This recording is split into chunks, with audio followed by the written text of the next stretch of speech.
Hello বন্ধুরা, দেখো সারাদিনে আজ আমি কি করলাম সবটাই তোমাদের সঙ্গে শেয়ার করব। তো দেখতে থাকো।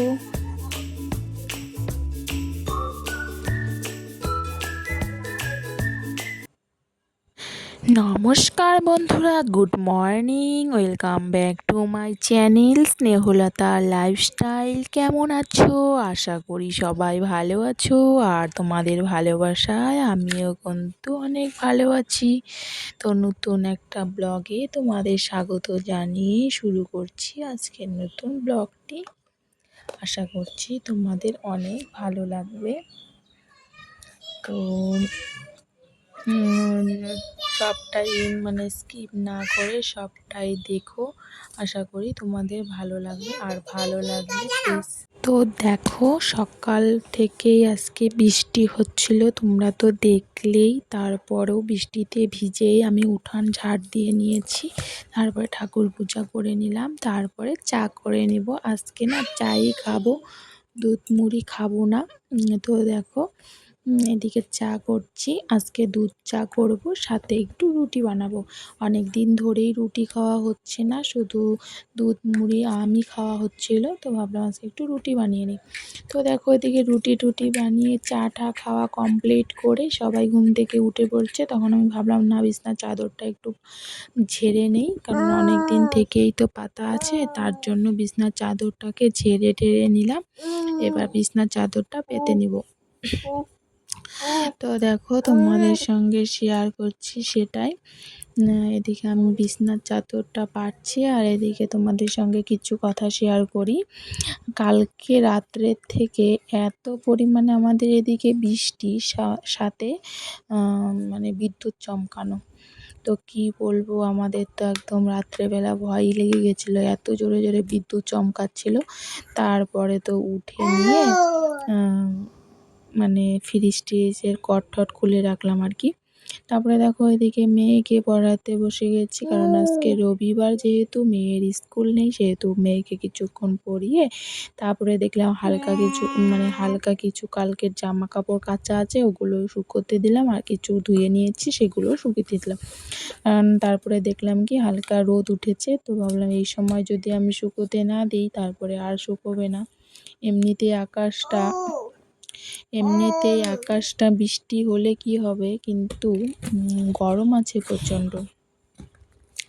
তো দেখো, এদিকে আমি জামা কাপড়গুলো শুকোতে দিচ্ছি। আজকে যেহেতু রবিবার, সেহেতু রান্না বান্নাটাও দেরিতেই করব। অন্যদিন যেমন আমি 9টার সময় রান্না বান্না বসিয়ে দিই, আমার 10টা সাড়ে 10টাতে রান্নাবান্না কমপ্লিট হয়ে যায়। কিন্তু বন্ধুরা, আজকে আমি যেন এতটাই দেরি করেছি, ঘুম থেকে কিন্তু তাড়াতাড়ি উঠেছি 6টার সময়, কিন্তু 6টার সময় ঘুম থেকে উঠেছি, কিন্তু এমনিতে রান্না করতে আজকে আমার অনেকটাই দেরি হয়ে গেছে।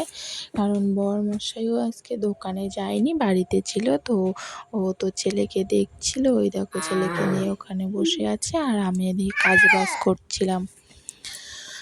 তো দেখো, আমার জামা কাপড় মেলা কমপ্লিট হয়ে গেল। তারপরে ভাবছিলাম কি, যেহেতু জামা কাপড় মেলা হয়ে গেল, তাই তো রান্নাটাও জোগাড় করে নিই।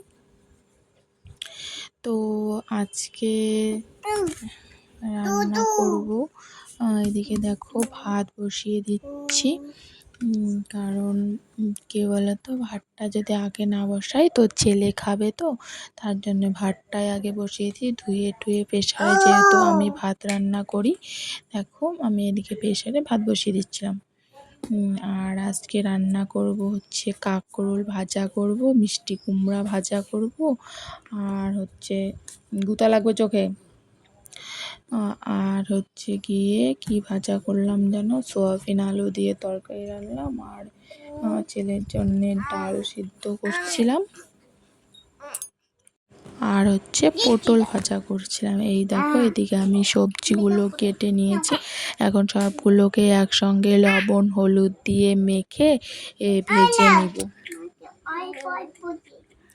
দেখো, এদিকে আমি লবণ হলুদ মেখে নিচ্ছি, তারপর কড়াইয়ে তেল দিয়ে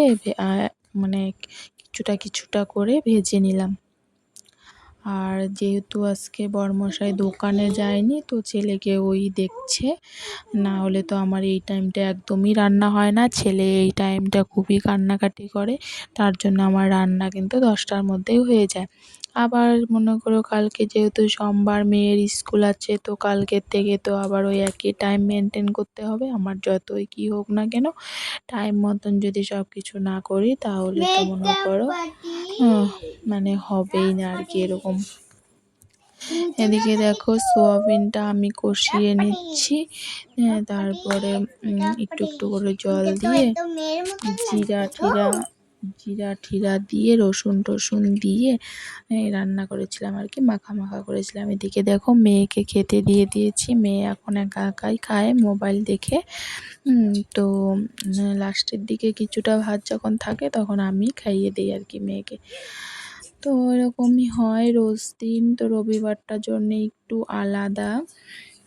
তো আমাদের মানে মহিলাদের বা বাড়ির বউদের কোনো আলাদা দিন বলে কিছু হয় না। যেমন ওর বাবা রবিবার জন্য আজকে দোকান যায়নি, বা আমাদেরও যদি এরকম হতো যে রবিবার জন্য আমাদের রান্না বান্না বন্ধ, হোটেল থেকে খাবার দাবার আনতো খেয়ে নিতাম, কিন্তু এরকমটা তো হবে না, তাই না?